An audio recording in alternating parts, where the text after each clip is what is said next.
Welcome, everybody, and welcome to the third and final CIO to CIO series of the 2023 season. I'm Alan Tate, Executive Chair of the MIT Sloan CIO Symposium. And today we have a panel discussion about the digital pace of collaboration and new ways of working. And this session is going to be moderated by Wafaa Mamilli, who is the Chief Digital and Technical Officer and Group President at Zoetis. Wafaa was our 2022 CIO Leadership Award winner, and she was named to the Forbes CIO Next list, recognized among 50 influential technology leaders who are redefining the CIO role and driving execution. Before joining Zoetis in 2020, Wafaa was with Eli Lilly and Company for 20 years, and so welcome to Wafaa. Thank you, Alan. And before we get started, I just want to let people know this session will be about an hour. During the first half of the session, Wafaa will lead a discussion with this panel. And during the second half, we will take questions from the audience. So if you have a question, please go to the bottom of Zoom, click on reactions and raise your virtual hand. And I would say that if you plan to have a question while the conversation is going on, you can raise it at any time, and that will alert the panel at the beginning of Q&A that there are people who have questions pending. Otherwise, they might go on a little bit longer.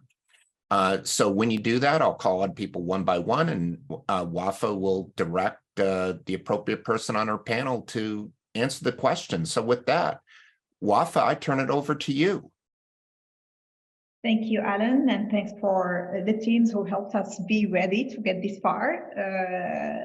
What an amazing conversation ahead of us, only an hour to unpack something that I know as CIOs, CTOs, CDOs, we're all thinking about. So I think we can all agree that over the last few years, we lived something like 3 years, something that feels some days like it's been a decade at least. We can all relate that the level of uncertainty, the level of flexibility required from all of us as leaders and technology digital leaders has never been as big as it's now. And we can all relate to the fact that every week brings its own new things. The second thing we can connect to and relate to is we are living through what I would call an age and an era of revolution with the fast pace of technology transformation. And of course, we cannot not mention generative AI.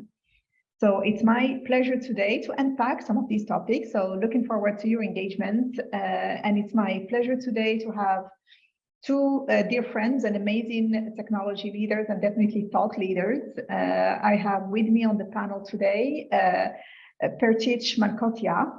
So Pertisth is the Chief Information Officer at SFL, that's Sheela Foam Corporation, which has a presence in India, Australia, and Europe. And Pertisth has a track record of collaborating with organizations on ways to use technology to achieve desired business outcomes. And he's proven something that's very useful to all of us in these times, which is there is no transformation without experimentation. Welcome, Pertisth. And I have a dear friend, Melissa Swift, an amazing data geek.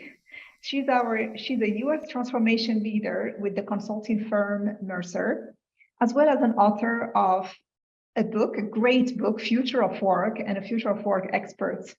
She counsels organizations on how to lead workplace transformations with a true focus on people and backed by data, and insights to enhance the workplace experience. Welcome, Melissa, again, and thrilled to have you here, and let's get to it. My first question is going to be, let's spend some time to understand the why, and then we'll move later to the what, and then we'll move to the how, and then we'll mix in things as questions come through, so don't hesitate to type them in. Each of you, Melissa and Pertisth, bring a unique experience from different industries and different roles as well. How would each of you describe the business case for the change? And what are you seeing either in your organizations or are you working with others on what's driving this change. If I may, let's start with you, Pertisth, on this one first. Thank you, Wafaa. Hello to everyone. So your question is very valid. Why we need this change? What is happening outside? Look, the outside world is being changed now. It's not 3 years, but I think this is time which is changing, is demanding outside. It's more become competitive in these days. If you are slow in the information, if you're not able to connect the consumer, because I come from the consumer industry, link it to the production and where the product is being manufactured.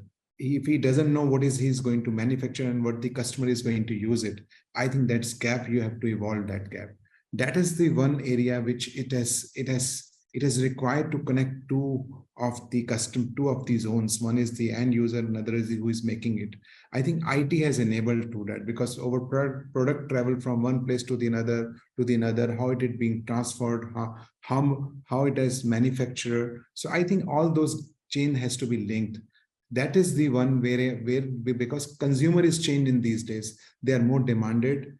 They need quicker on the time, because why we are doing it? Because we are doing it for the consumer. Why we are here? We are here for the customer who's going to buy our product. So I think there we have to match the speed, to match the quality, and to match what they are making. That is why it has come. And the world is consumerization happens so much. So as user, you have to enable the users in that way. That's way it has transformed the culture, and the demand has come. That's my view. Very good. And I like the consumer dimension. And I learned this sentence a while back, where even in B2B, there is a consumer and there's humans behind B2B. So every business is C somewhere. They might not just realize it. So great perspective. Melissa, tell us more about what do you see and what your research tells us as well on the why. Yeah, so I'll bring in kind of the employee perspective, which I think is highly complementary to that customer consumer perspective. So it's interesting. When I was doing research for my book, which is called Work Here Now: Think Like a Human and Build a Powerhouse Workplace. I started by looking at kind of productivity data over decades, right? And so think about the pace of technological change. You always see it represented as this kind of exponential curve. Technology is kicking butt, right? Productivity at organizations, it was like being on one of those roller coasters at Disney World, one of the kiddie ones where you're kind of slowly inching up the hill, right? So what's going on there, right? What is the disconnect between that rapid pace of technological change and the actual change in productivity that accompanies it? And that's the human element. That is how we work together. So you've got that as part of the business case. And then you've also got, our Mercer research really shows that there is probably a long run talent crisis that, we thought, okay, it's the Great Resignation, and then we're going to have a recession and it's going to be over. Oh, no, right? The US economy is still short 5 million people, right? So we're short on people. And people are also doing things like working fewer hours. So if you think about it, you don't need to lose people out of the labor force entirely for the total amount of labor to shrink when people work fewer hours. There's some great research from from NBER, one of the national economic research entities, that actually showed that the quality of video games was pulling young men's contribution out of the workforce, right? They were actually working fewer hours because they were playing Call of Duty. And so and things like birth rates have declined, et cetera, et cetera. Like, I'm not just being funny about Call of Duty. There are major structural forces, meaning it's going to be harder and harder to have the number of human employees you might want to have. And at the same time, employee expectations are changing really rapidly. This shows in a lot of our Mercer survey data, where we can see that, for instance, the importance of flexibility versus the importance of pay, the importance of flexibility has really skyrocketed in recent years. So you put all those factors together, so you've got the pressure from the customer, and you've also got the pressure from the employee side. And at that point, what sits in the middle? It's the organization. And that way of working is what's got to change.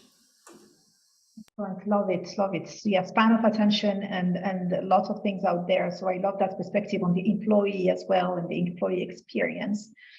Staying with you, Melissa, let's now talk about us. So us as leaders, us as employees, what are the most successful, what are the attributes or threats you see now, or we're going to see in the most successful leaders? And this is about thinking about us. Where do we need to develop and enhance our muscles?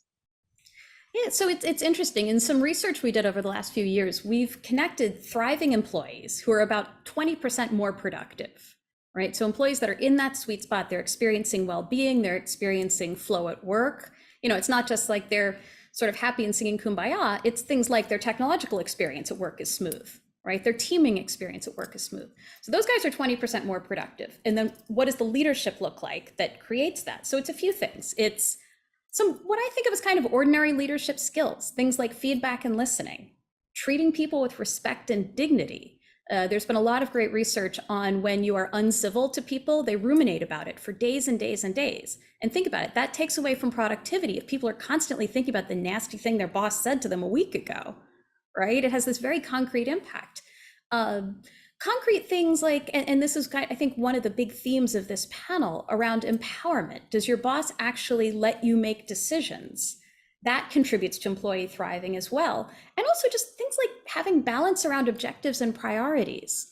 And that can be a tricky one because we live in a world where it optically feels like you can put 20 priorities on a PowerPoint slide. It optically, feels like you can fill up your Outlook calendar, right, to bursting. But you can't actually. Neuroscience tells us after a few back-to-back Zoom meetings in a row, your brain it's bright red, it's fried. But you feel like you can. So some of those pieces around what sound like very building block leadership capabilities, can I listen to you? Can I speak to you in a civil way? Can I set a crisp handful of priorities? Actually end up having a huge bottom line impact as to whether employees thrive and whether they're then productive.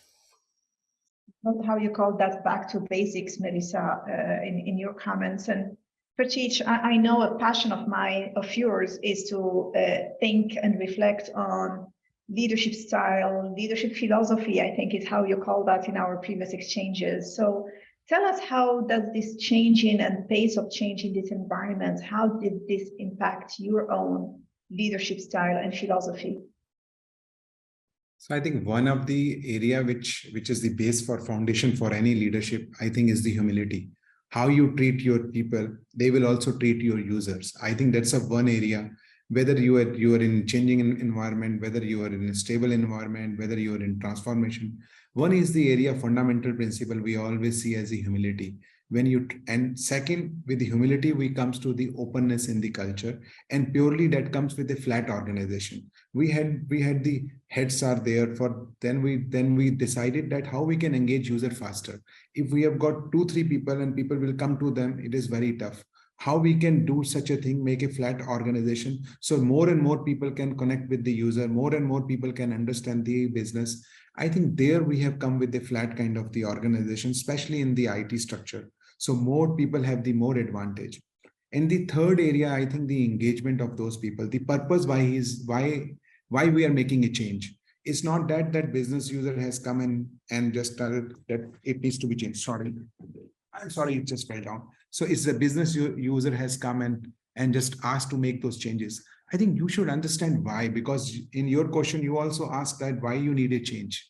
So similarly, why you are making a change, because when you know why you are making this, so you are involved yourself into this. I think that's the most important piece. When you involved and you think that it is your own, it is not that someone has given you the work. And when you put all into that work comes far, far better because you personally involve those work. I think those personalization, we always call that we should give personalized experience. I think for the employees also, you have to give that personalized and the emotional experience, and they should own that thing. That's one. Another is everyone can contribute in the function.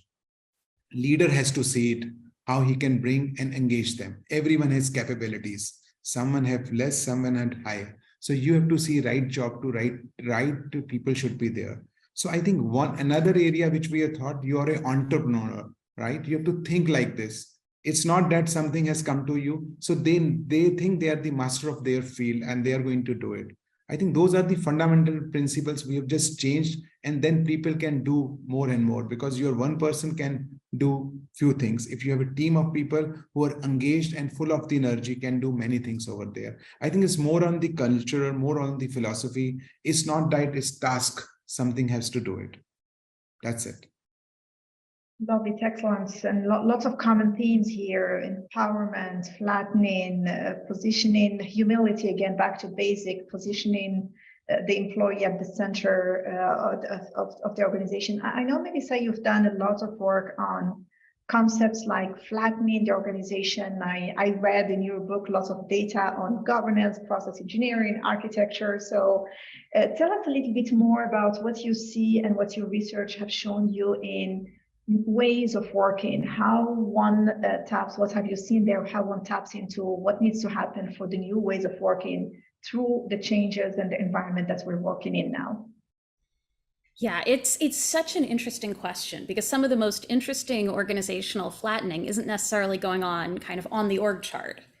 So I see three trends sort of driving a kind of a flatter organization. I think number one, more asynchronous work. So if you think about it, when we work asynchronously, we're handing things back and forth, et cetera, right? We're not sitting in these face-to-face meetings. A lot of kind of natural hierarchy and authority breaks down, right? If we're all just commenting in a shared, workspace, that it doesn't have the natural hierarchy if, I'm sitting in a meeting at the head of the table.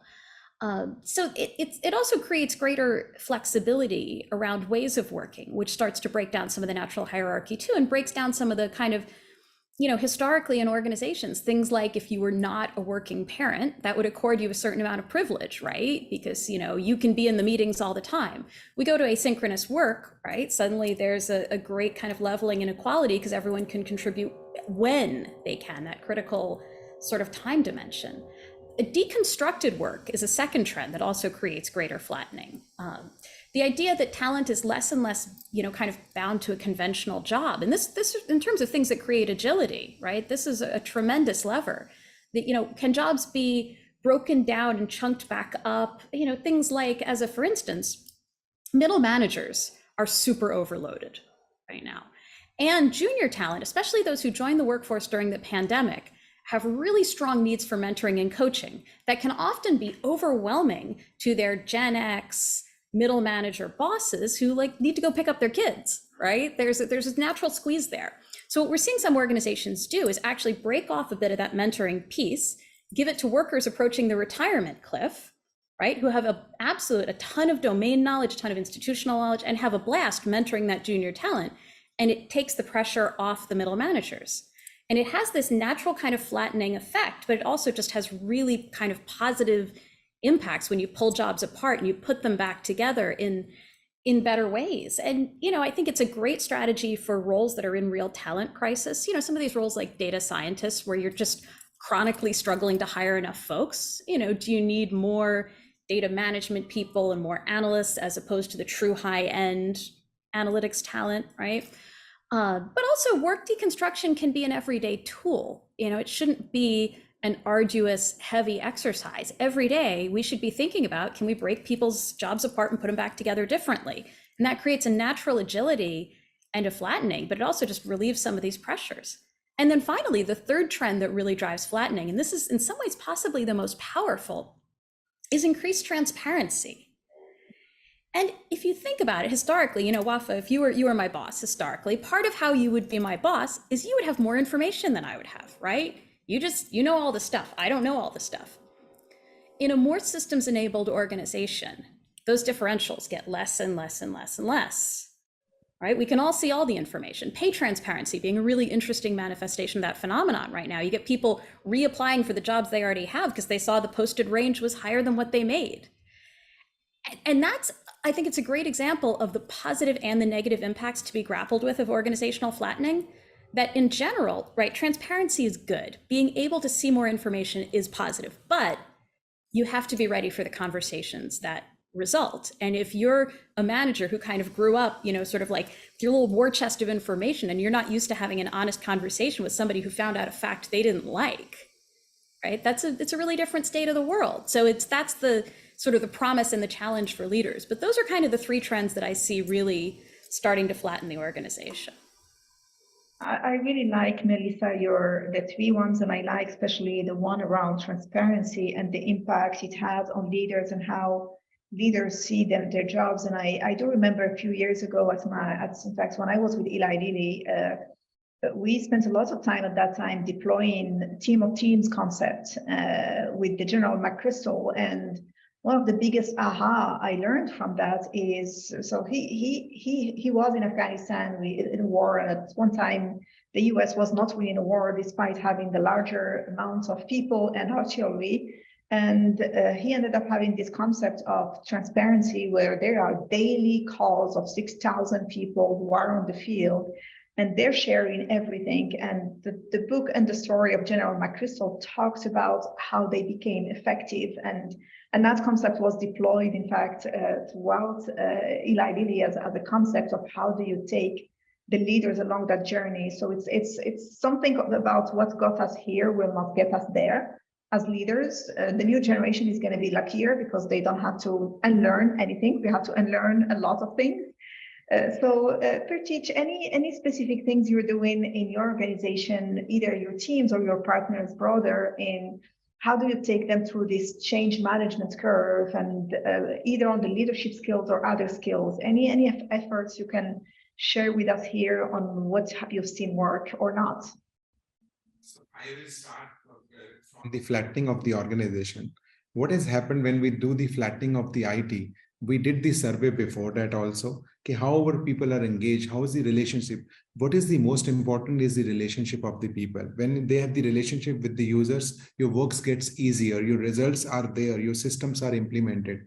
I think there we got a lot of improvement on these areas, because we have seen both the phases where the hierarchical structure were there and flattening were there. The ideas have come a lot over there. The relationship has increased. The execution of work has gone better. There are so many people to do the jobs. There's a one just aspect on this. For the transformation of the people, let me tell you of the ideas and thought. I think the demonstration and the experimentation, I'm always fan for it. If you want to show something, you have to experiment it. At least your 25% of the team should spend time on the experimenting. There's so much things happening outside. Its awareness is very good, but actually you have to experiment and show it to them. Like today is the example. If you just book a car with the Uber, you know where it is, what's happening. Similarly, people also want what's happening, their product, where it has gone, in which process it is lying. So if you have those visibility things in the place, in the shop floor, to the customer, to the distribution channel, I think those areas are great. So experimentation is our biggest thing. When we do the experiment, we demonstrate it. And of course, we do 100 of the experiments, 10 or 12 works, because there's a cost mechanism also there. But your 10 or 12 experiment works, that's changed the complete transformation. And user is also part of it. That's a good, because they are also part of it. So make sure that it gets a success. Very good. Pertisth, staying with you, let's talk a little bit about governance, meaning, and I don't like the word governance, I just don't have a simpler one or another one in my simple English, but how do we decide what do we work on? Experimentation is an excellent concept, and definitely a brilliant mechanism to move with agility. How do you in your company make decisions of what you're gonna work on? And how do you move from experimentation to scale? Walk us through how that works in your programs. So in that case, one is of course, if I come on the governance side, I think that's one area which is unfold actually. Let me tell it to you, because tomorrow what is going to be happen, you don't know it. Even I don't know it. We can take all prevention, detection, all we can do that. But I think what is there important for us is when we design, when do we do any of the experiment, we do we understand what is the area it can make us the fail. Fail is not about the project can fail. What outsider threats can fail us. If we put everything on the design level, I'm always fan of the not doing the patchwork. If you design something, design any software, design anything, just think how someone can steal the data or how someone can disturb yourself. If you can answer those areas and you can fix those in your experimentations, that can be taken forward, because always there's a compliance, there's a convenience. So you have to balance between both of them. But while designing, if you keep the security in the mind, I think many things have been covered. So if that's only our purpose, to just doing the experimentation, because you're not scaling it. So you can understand what's the threat in this, what is your plan for mitigation of it, and then you can roll it out. So you have two phases in that. Very good. So we're starting to enter kind of what's the balance between the value generation, value creation, risk management, intentional risk management, I would call it. Melissa, anything you see in your research or in best practices you see out there? How do best companies navigate this, and how do they think about the enablers or the pillars or the principles? What does your research tell us? Yeah, I mean, it's such an interesting moment we're in right now, right? Where we want to make progress, we want to make fast progress. We know, experimentation is the right way. We know empowerment is the right way. At the same time, we are living in an unbelievably threat-rich environment, right?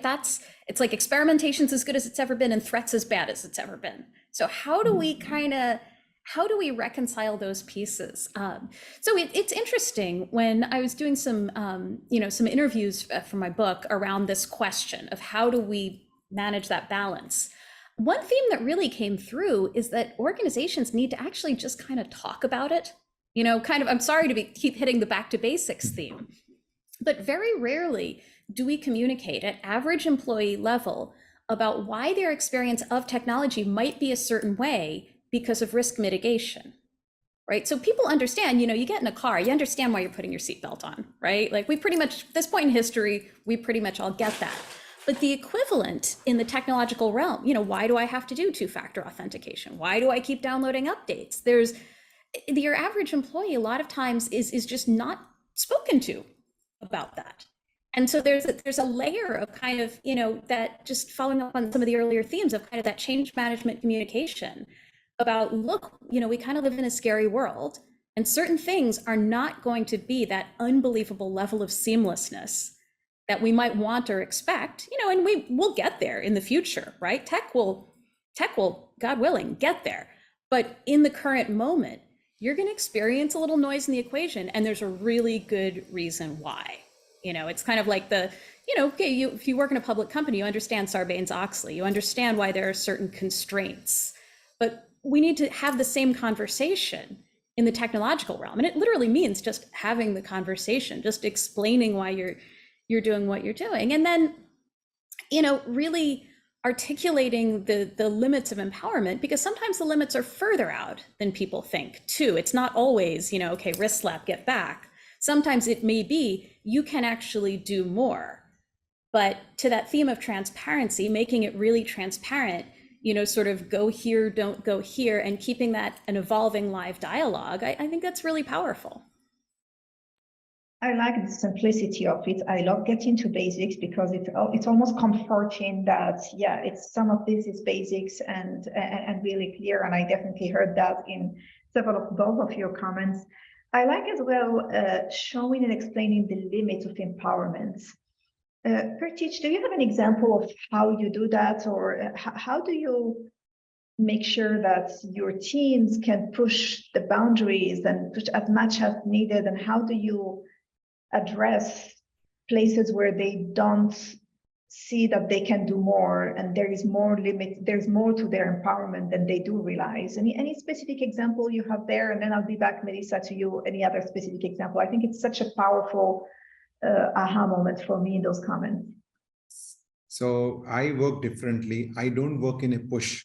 There's a two mode, push and pull. One is that my user is going to push to the system. So what we have created the pull, that an end user can ask, so pull the information from there.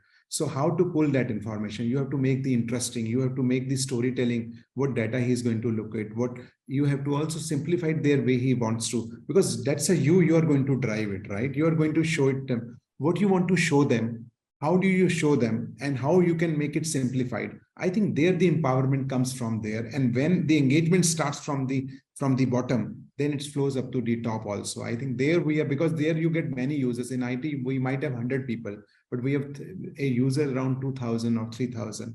When you make the pull structure over there, you get a lot of ideas and transformation from there. I think that's the way you have to simplify it. You don't have to show them the data in the isolation also. It is you. How do you want to make simple information? You can show them the data, simplicity, and in a secure manner. I think this all is come from the pull from our side, and then our team gets encouraged when user wants this is to happen, because you always want, if user has the something they want, end user wants something, so it will be implemented 100%. So they get a lot of interest into that. They are not pushing anything to them. That's how we do it actually. Very good, love it. Melissa, any specific example there? Yeah, sorry, I'm going to be really repetitive just because I think what I see at leading edge organizations is exactly what was just described of, you know, this piece about bringing the business into the room in the experiments, because it also pays dividends down the road, right? When things actually get implemented at scale, you know, having vocal groups say, well, you know what, I was part of testing this out, I was part of kicking the tires. There's no substitute for that. And, you know, by the way, these are the business priorities that are reflected in what is ultimately being rolled out. I think that's a really powerful conversation. And I just want to pick up on a point that I think was really, really good there about understanding what are the safe, you know, environments to kind of test things out in. I think that's often something that the business is less aware of, that there are, you know, safe spaces to test technologically, right? That not everything is at 0 or 100. And there are places where you really can, you know, experiment with a bit more impunity and really learn. But, you know, if you sort of don't, you know, kind of go on that journey together, it's not going to happen. Yeah, that's excellent. And thanks both. And I really like that. I tell something to my team that I feel strong about, and I tell everyone around, play offense. For me, that's my code of saying there is no IT and business. At the end of the day, I am at Zoetis and we all work for the same customers and we all work for the same purpose at the end of the day. So how do we, I like the pull concept rather than I'm just pushing on you, but making it simple, making it friendly and intuitive and experimenting, and failure is a learning experience, not a failure. Yeah, and then we step up and move to the next one. So excellent. I see we have a question from is it Paula? Paula, I think. How should the CIO approach the CEO and board about increased transparency? Should he or she expect pushback? Good question. Melissa, what do you see out there? Yeah, so, you know, I would say, I'll give a bit of a cheeky answer. Transparency is, it's happened and it's happening, right? That, you know, just as a for instance, I think a good analogy to use with the board is look at what's going on in kind of our social media world. So it used to be, let's say you're doing reductions in force and you have an individual manager who's not great at handling those conversations, right? And they say some stuff that's not very emotionally well thought out, or, you know, whatever it is. Used to be, okay, so one employee went home really sad and upset. Today, what that manager said to that one employee could be all over social media in 5 minutes, right? Information travels worldwide immediately, right? So that's the transparency level of the world. And that's, I think, the really critical conversation for boards, because if you think about it, boards are always going to have, because of the nature of their role, I think, unfortunately, a disproportionate kind of risk management versus maximizing growth mentality. I think that's just the reality of boards. But if you help them understand that the world's already transparent and you are effectively managing it and channeling it properly, I think that's a good way to start the conversation, rather than treating transparency as a thing that you're introducing. The reality is it's here, and it's a lot of times it's here, you know, whether you like it or not. I mean, there are how many stories of employees kind of noodling into firm systems and getting all kinds of information they shouldn't necessarily have. You know, unfortunately, there's a lot of that goes on. So it really becomes a conversation rather than introducing transparency about managing it properly and really making sure it generates value rather than risk. Pertisth, any comments on transparency? Any discussions in your executive team or at board level? So I always say that transparency has some boundaries. look, you cannot share some of the data, you cannot take it out. There's a board meeting, you cannot take the results out there. So I think transparency has to be there, but it is within the boundaries. What is my restricted area? What I'm supposed to do it? Can I do it or not? What Melissa also said very nice, the awareness has to be there in the organization. What I'm supposed to talk and what I'm not supposed to talk, that has to be there. If there's some patch comes to my system, should I download this email or not? I think that awareness each individual should have. Well, like you said in the car, but she gave a very good example. You just put in a seat belt over there. So it is similar. It has limited boundaries. Everything has the boundaries in the life. So similarly, transparency has some value, what I can share, what I cannot share. Yeah, very good. My experience in transparency is again back to what I talked about with General McChrystal work. He talks about transparency, he calls it shared consciousness. And the power when shared consciousness is there, that means at the end of the day, everyone has context. So everyone feels empowered, things move faster, but of course it has to have boundaries. And it's almost a cultural movement that needs to happen from the executive team. Generally speaking, the board, I think in this one would follow what the management team does, but the management team has a lot of say in what happens in the enterprise. And it's amazingly powerful when it gets progressed. George, I see your hands up. Yes, Wafaa, thank you. And just a question to all the panelists here. As we're talking about the changes in the ways of working over the last 2 to 3 years in particular, interested, are you finding that your company's velocity, execution and speed to market in your areas, has it materially improved or increased? And if not, also good to know. And what do you think are the biggest factors or barriers that are at play in that? Great question, Pertisth. So let me tell you, the market velocity increases only when the business gets increased, because that's a pull from the market.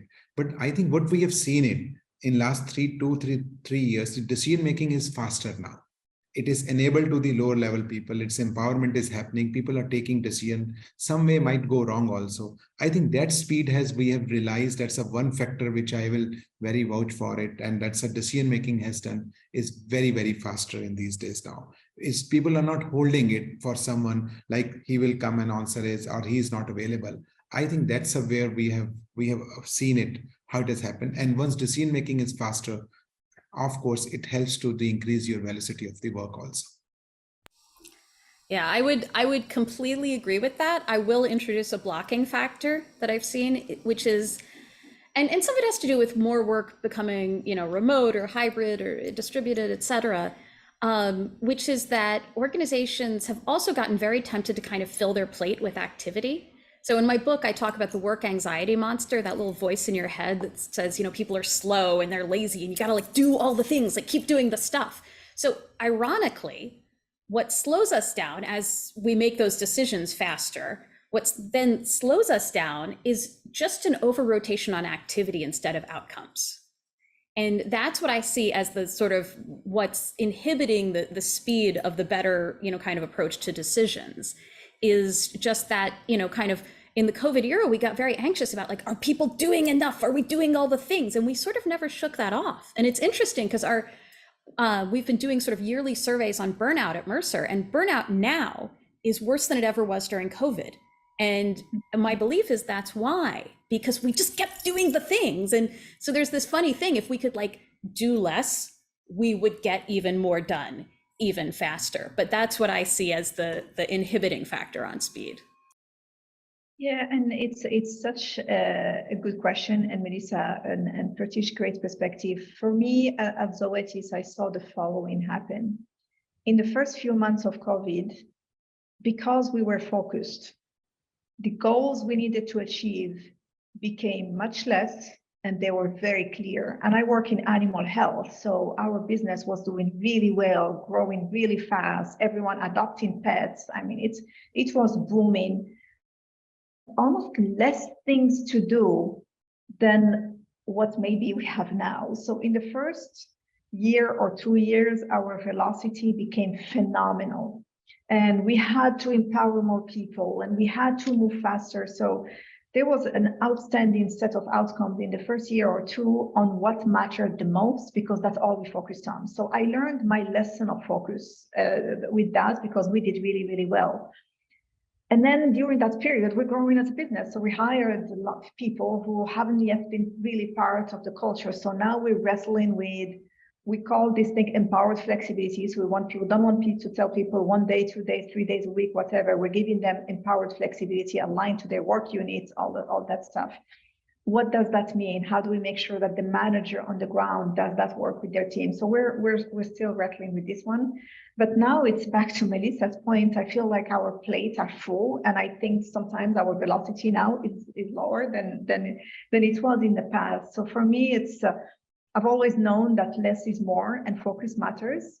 And I found that to be extremely true in the first year or almost 2 years of COVID time, because we're a global company. So we got to see all the waves of what happened, including China just recently that opened. So it's such an interesting perspective, Melissa, as well, that you brought, but I definitely can echo that from my own experience.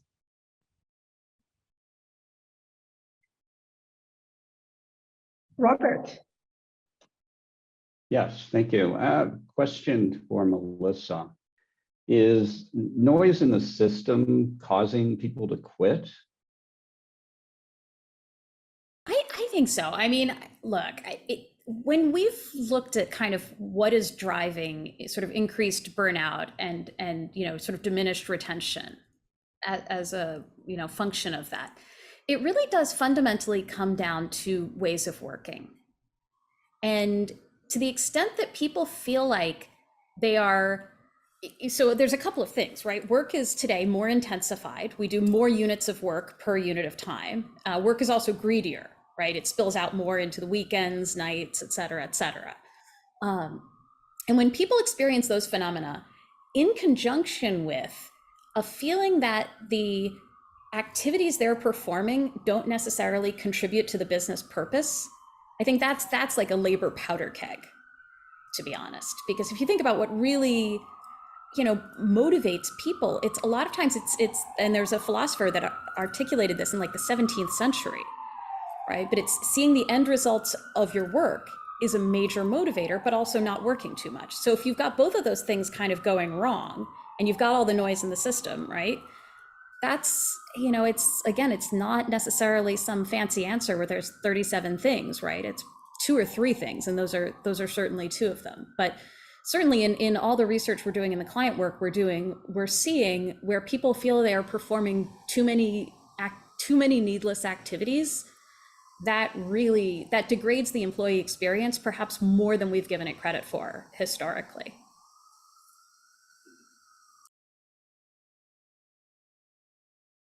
Of course, I have a question. If no one has anything else, I'll ask my next question that I'm pretty sure everyone is dying to ask. Generative AI. We can't not talk about generative AI. It's not just the what, it's the how, and it's everything that we're going to be talking about. So, Melissa, I know before we got into having everyone on, we started talking about what do you see, how are you thinking in your research and in the work you're doing on implications for generative AI. What are you seeing there? And then Pertisth, I'd love to hear your thoughts after that as well on things you're doing inside your own company. Melissa, tell us more. Yeah, so generative AI is so interesting because on the one hand, it really helps with the optimization of work. It's pulling off this whole layer of work in knowledge work, which again is messy and overloaded and crummy, right? So it's helping out a category of work that's really messed up right now. So huge thumbs up there. Where it gets tricky, and this is where we're actually seeing organizations focus a lot, is that sort of like the kind of like very low level knowledge work, that's how we train junior knowledge workers. If you think about in so many knowledge work roles, your first task is to just collect and synthesize a bunch of information. So if a technology does that for you, how do you learn some of those kind of critical thinking skills? And it's an interesting double whammy because it hits that early in career group that already got impacted by COVID, right? So they started off in a virtual environment. They didn't necessarily get some of the sort of in-person role modeling that they might have wanted. They started during a difficult time. And now their work is being quickly snapped up by a technology, the work that, again, we would have used to train them. So it's interesting because whereas, let's say 5 or 10 years ago, the conversation within organizations was all about like, how do we train our highest level leaders, our top 20, our top 150, and we're going to take them on a trip and all this, fun stuff. Now it's, oh my goodness, how are we going to train our 22-year-olds? How are we going to train that big, young chunk of our workforce? And the generative AI conversation has hit that like a freight train. So it's a fascinating kind of confluence of factors. Pertisth, anything from your experience, from your side? How do you think about it? So in our case, what we have realized that we have got 9,000 showrooms across the country, and the customer comes in, and every person who is standing as a salesperson has a different behavior. You cannot just make them one. So for that, we have used the artificial intelligence. We have put few cameras in the stores, one camera in each stores. And then camera detects the person, how the customer has been taken to the journey, whether they have taken to the heat map we have generated from there, how the customer is being treated, those sentiment analytics being done. Not only this, that sentiment analytics being done and it's kept there, not at all. It's just went to the exact person where you were wrong also, where you need to improve, because training 9,000 people is very tough to bring them. I think there we have used the artificial intelligence through the vision only, just seeing them, how the customer being treated, why, how much time has been spent. He could have spent more time. He could have upsell the product also. I think that's all we have done. And that's an interesting story we have done across the country. And it has helped us engage more customer, and our conversion has increased, because that's what we have seen, because we measure the footfall and the conversion that help us to increase. Great. Thank you. Erwin, you have your hands up. So, Wafaa, I'm so glad you brought up the hottest technology out there, generative AI. And at the symposium, I'll actually be leading a panel looking at the impact of advanced technologies like generative AI on enterprises, on the digital enterprise. And I'll have 2 young MIT researchers in the panel with me, and as well as a CIO.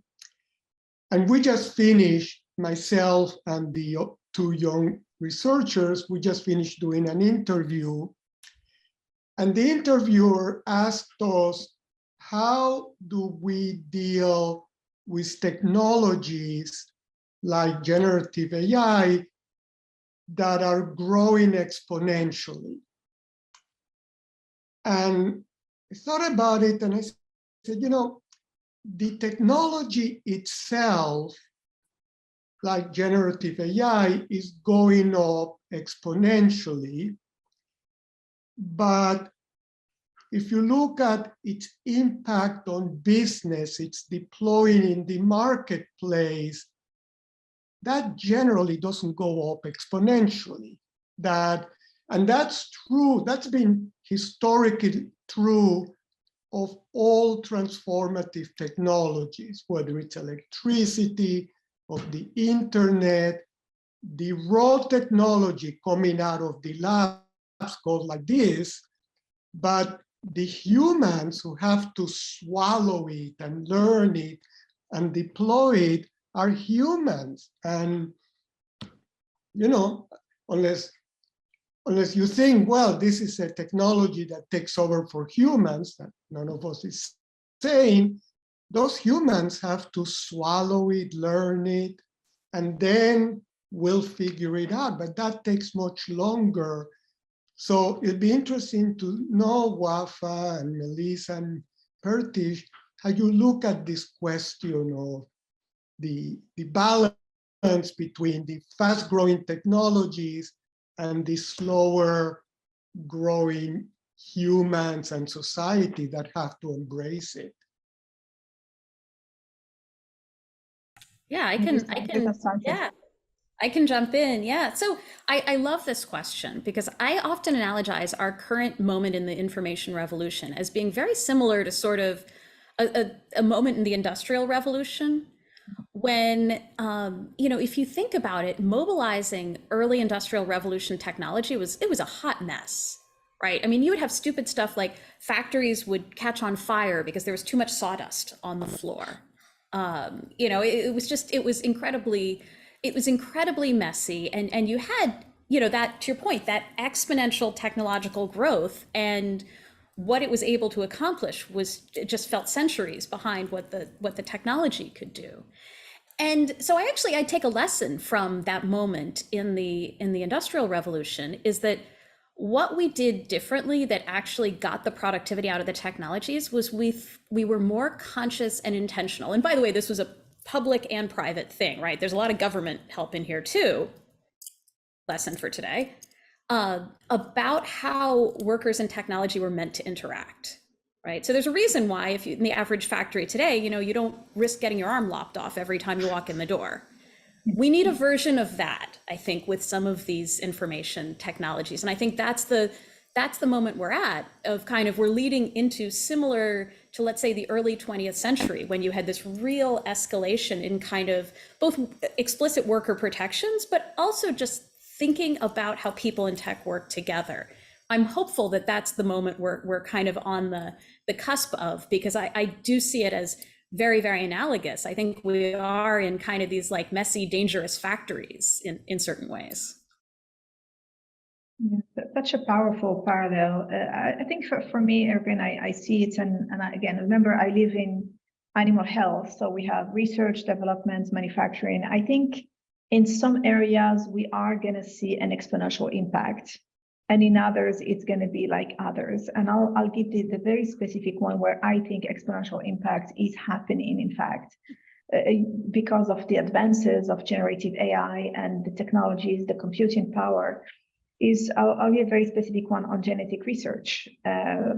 Because of all those advances, there are now trials in the US and outside of the US, in Japan and some in Europe, that are targeting to cure diabetes, that are targeting to find a solution for Alzheimer. Decades of research, we still have nothing really to do anything, not even to mitigate, let alone to cure. And the reason that's happening is because of, it's generative, the most advanced AI, but it's AI, it's supercomputing, and it's very targeted. So in those areas, and by the way, Melissa, excellent point. In fact, those tend to be big collaboration between governments and big institutions. And I was, in fact, last week at one of them in San Francisco, and it's non-for-profit organization in the US, phenomenal work happening there. And in this area, it's going to be an exponential impact, and I truly believe it's going to happen. And I did see things happening on the microscope as I was during those few hours with that institution, of things they can make now, they can do now, because of generative AI, because it's large language modeling, but they tend to be protein language modeling, genetics language modeling, so kind of sub techniques of what's the common generative AI. But across the board, it's going to be less exponential. But Wafaa, the genomics research is a very good example, because when did we decode the genome? Was it 30, 20 years ago? Let's say at least something like that, yeah. You know, so and that was gigantic, right? The ability to decode the genome. And we were expecting, okay, so we decoded the genome, all this good stuff will start happening. And it's fair to say that, as you're pointing out, what is happening is huge amounts of research, because there are things we can do we couldn't do before, which you know far more than I know.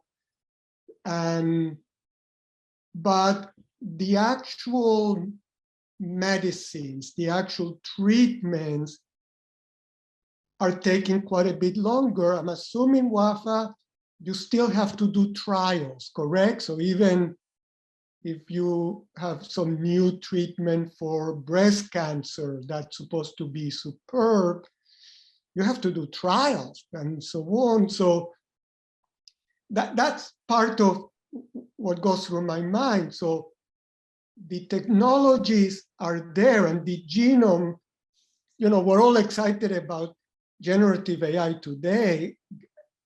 God, the decoding of the genome was not just that. Biology is a huge revolution that's been taking place, but it just takes so much work. And I don't mean that badly, to figure out what works, what is safe, what trials to do. And that's the part that takes time. So I'm assuming, Wafaa, that's what a lot of what you're doing is probably being involved with all that research for animal health, correct? Yes, and in fact, the ones I saw were for human health, and they can, back to your point, we can do now things we couldn't do just 3 months ago because of technology advances. But you're right, these technology advances built up over the last 20 years.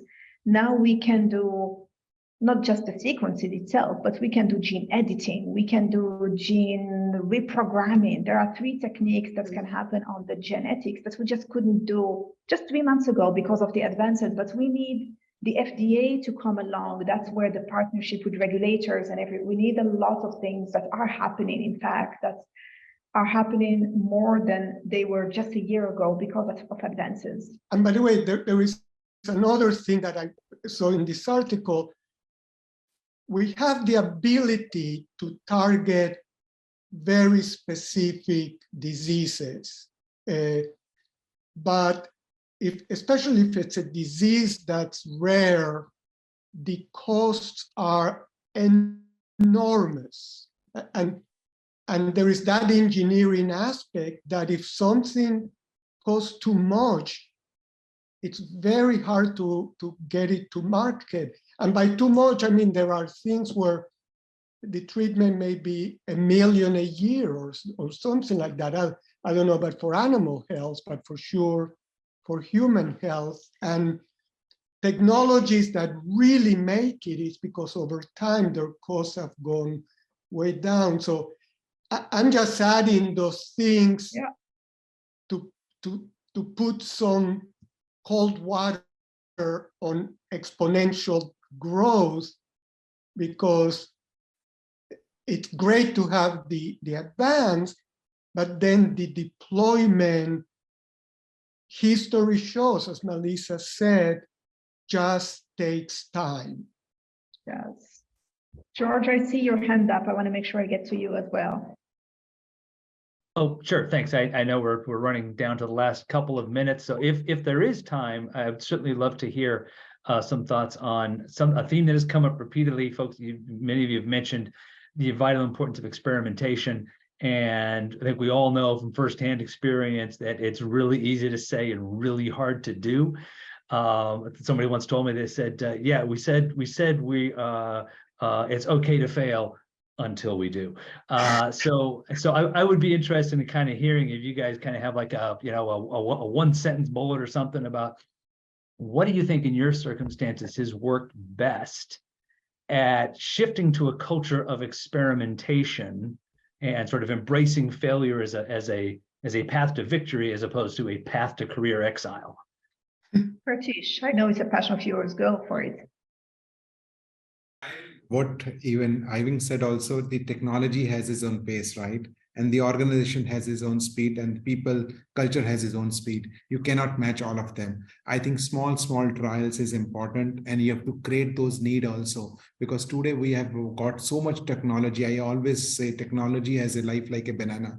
Its technology will go and come. The culture will remain. So the trials are very important. It's good to fail, because failures makes you a lot of learn. Because if you get all success, you cannot, it's very difficult to do things. Failure is far good. If you fail in 10 things, it makes you more wiser to take more decision better. So I think trials are very good, whether it is a new technology, whether it is something new product, whether it is new medicine. I'm sorry, I'm in medicine, but I'm just saying that everything has to go through a trial process, whether a learning stage also has to go through a trial process. That's what. Yeah, no, I love that. And I will just say, I think one of the ways you enable that is get leaders to manage their anxiety better, right? That moment, right? When you experiment and you fail and your leader freaks out, that is the death of experimentation. So getting leaders to get their arms around their own anxiety, that's the key unlock. I love it. What a better way to wrap up this amazing panel. Thank you, Pertisth. Thank you, Melissa. Get the leaders to manage their anxiety better. Can't have a better summary. Anyone who's writing an article got to lead with something like this now. Alan, back to you. Thank you very much, Pertisth and Melissa. Yeah, and I'll join that. Wafaa, Pertisth, and Melissa, thank you. That was a wonderful panel. And just for our audience, this was the last of our CIO to CIO series for the 2023 season. I hope to see you at the Symposium on May 15 and 16th for the 20th annual MIT Sloan CIO Symposium. I'll see you there. That's all for now. Bye, everyone. Thanks, everyone. Thank you. Bye.